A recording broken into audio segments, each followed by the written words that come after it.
to our interview with the PhD to be the doctor to be Islem Mhiri. Before I start, let me give a brief introduction of Islem Mhiri's career. She's a third-year PhD student. She's doctor to be girl here. In this interview, she has many papers, 2 papers in medical image analysis of impact factor, 11 plus 1 journal paper in pattern recognition of 7 plus, 1 MICCAI journal paper, 1 MICCAI conference paper, and 1 IPME paper. She also has 1 travel grant for MICCAI and 1 travel grant for IPME, and while discussing at IPME, she's also the first African, not only woman, but also the first African human being actually to get accepted at IPME to present her work in that conference. Islem Mhiri is also, besides all of this, she's also a mother of 2, and she comes from Tunisia, which is a low middle income country.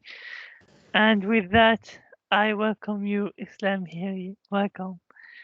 Thank you, Ahmed. I'm very pleased to have an interview with you to talk a little bit about my career or the beginning of my career.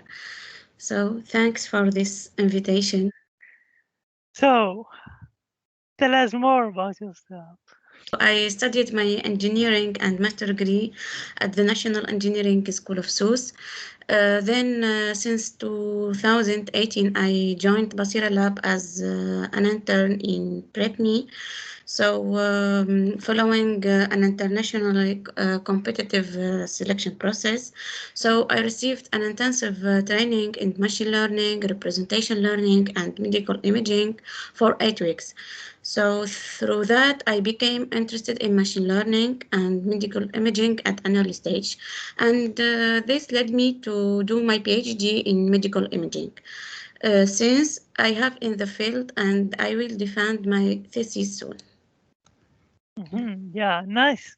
It's a quite impressive career that you have already. In 3 years, you managed to get all these publications. So, what's the secret, Islam Mhiri? How you managed to do that?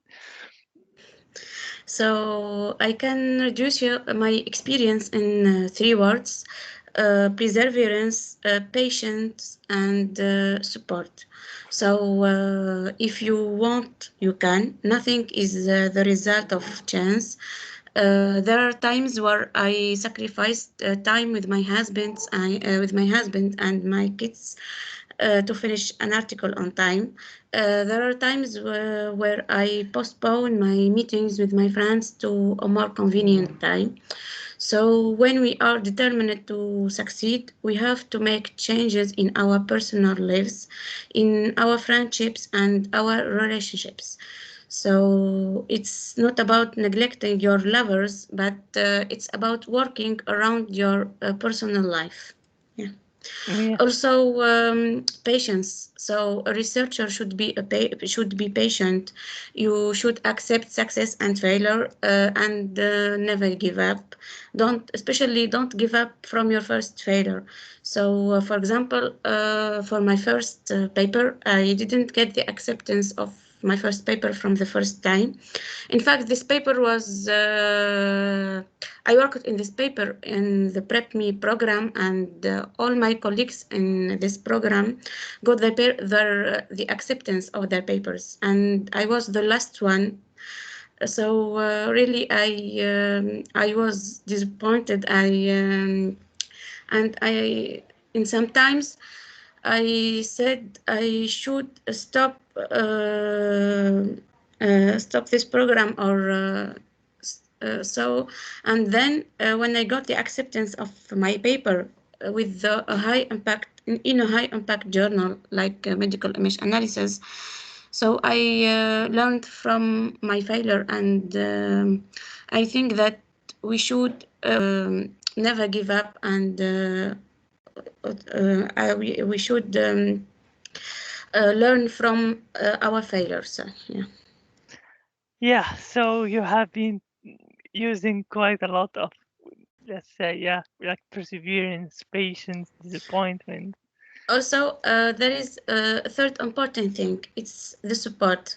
So you need to have the support. You need someone who listens to your problems and talks with you privately, who always encourages you, because sometimes you suffer from the routine.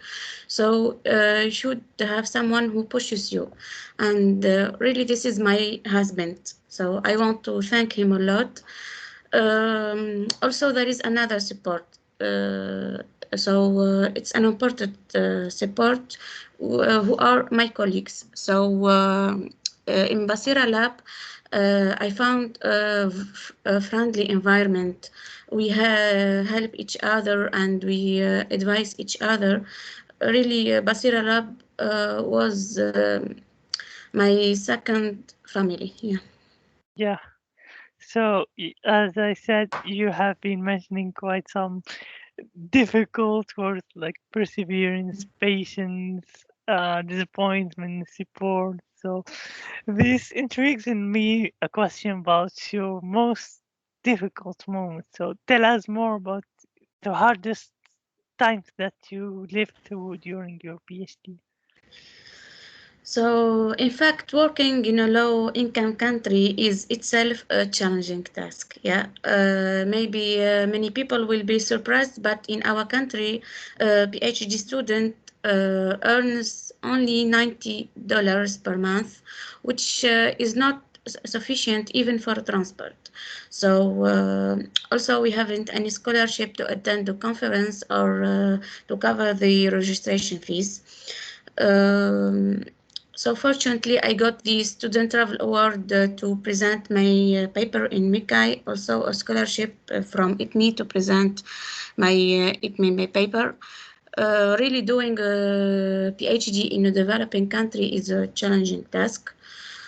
So also one of the difficult moments is when I got sick and I did an operation to remove my gallbladder.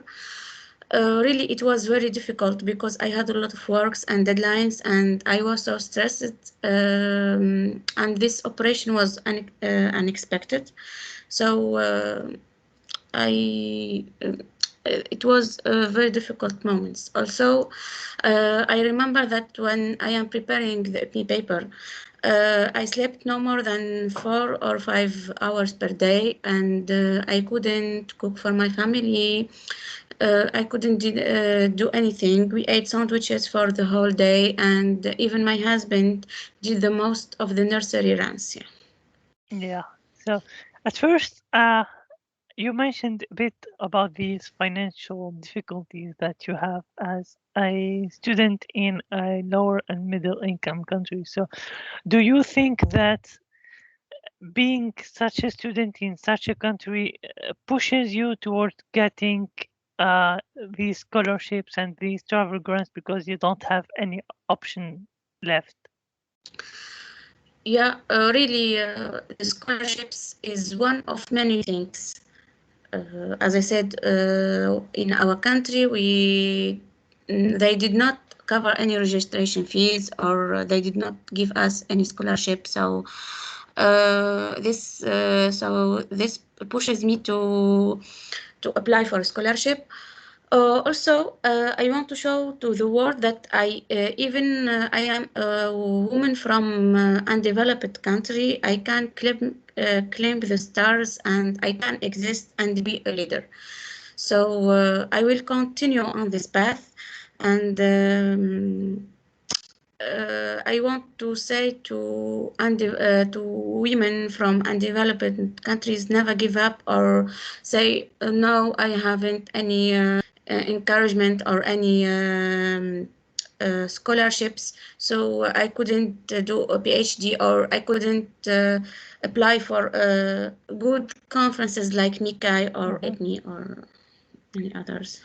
Yeah. So, as you consider yourself as a female leader as one of your top priorities, I would like to add that obviously we can see that you have many priorities like being a mom, your health priorities, your studies priorities, and your engagement in female leadership priorities. So, My question is, how can you manage to balance between all these priorities in your life? So yeah, I'm not going to gloss over that. Really, it's very hard. I had my first son 2 weeks after I defended my engineering project, so it was very difficult when I'm preparing my engineering project, also the presentation and the speech. Uh, I was in. It was very hard. And also, I remember that I submitted my media paper one day before I got my second son. Oh, Yeah, so I submitted my my paper, and then I go to the hospital. So it was very hard. Also, to succeed on both, you should sacrifice. So I have no time for myself. I share my time between my studies and my family. So you should be a good manager. Yeah, yeah. for example, from 8 to 5 from 8 a.m. to 5 p.m. This time is for studying, and then I cook, I play with my kids. Hmm. And luckily, I have my husband and my mom. So really, without their support, I couldn't do anything. It's not my own achievement, but really, it's our achievement. Yeah. Yeah. So you have been talking quite a lot about your difficult moments. So I think now it's the time to move toward a more happier part of this interview. So tell us more about your most or your happiest moments during your PhD. Um, so the the so I got my second media paper accepted and my MICCAI paper accepted on the same day.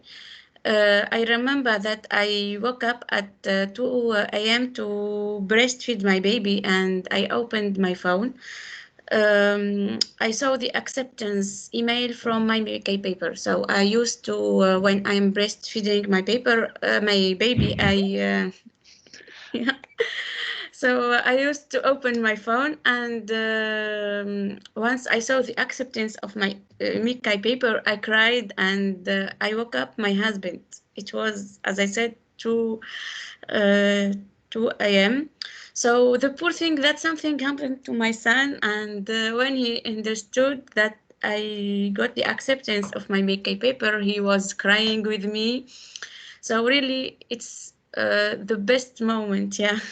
Yeah, I can So imagine. Yeah.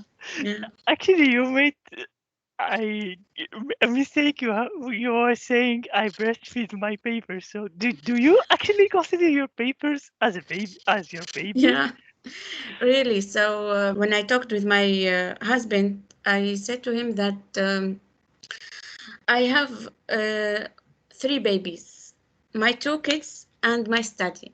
Yeah, it's Mhm, I think it's like a tree, and each tree is growing with me. Yeah, mhm. so really, my papers and my whole study is my baby. Yeah. Yeah, quite impressive. Yeah. So, can you give us your top three lessons that you learned as a woman in research in such underdeveloped country? So never give up. As I said before, if you want, you can. Even if you are from a low-income country, so you just be patient. You should work, create a good network via LinkedIn. So if you are from, as I said, a low-income country, you have the internet, so you can connect, you can create a good network via LinkedIn or any other social media, and connect with others, for example, from the Imperial College London, from Harvard, from any place in this world. So it's not an argument that you will be in a low income country that you couldn't do anything. Also, Yeah. be self-confident and move forward. Yeah. Thank you for these lessons. So before we end our interview, can you convey a last message to the women that are listening to you in this audience? So my advice to early career women scientists is to believe in themselves and believe that what they do matters for science and society, even if they come from a low-income country. So enjoy the research that you are doing. Be passionate about it and learn from your failure. Develop good time management skills. Strive to build networks and obtain the peer support and mentoring you require. Be honest and forthright about your difficulties in order to assist others in finding better methods to assist you. What else? Also, you must be realistic. So, since not everyone will be able to view things differently or alter their habits. And finally, this is your life, and you must pick what is worth fighting for and what is not worth your time or energy. Yeah, quite deep messages you convey. Your doctor to be Islam Mm. Mhiri. Thank you very much for this interview. Thanks I a lot, respect your Ahmed. time, and now I should tell you goodbye. I hope that everyone Goodbye. gets the lesson that you learned. Goodbye. Thanks. Thank you. Goodbye.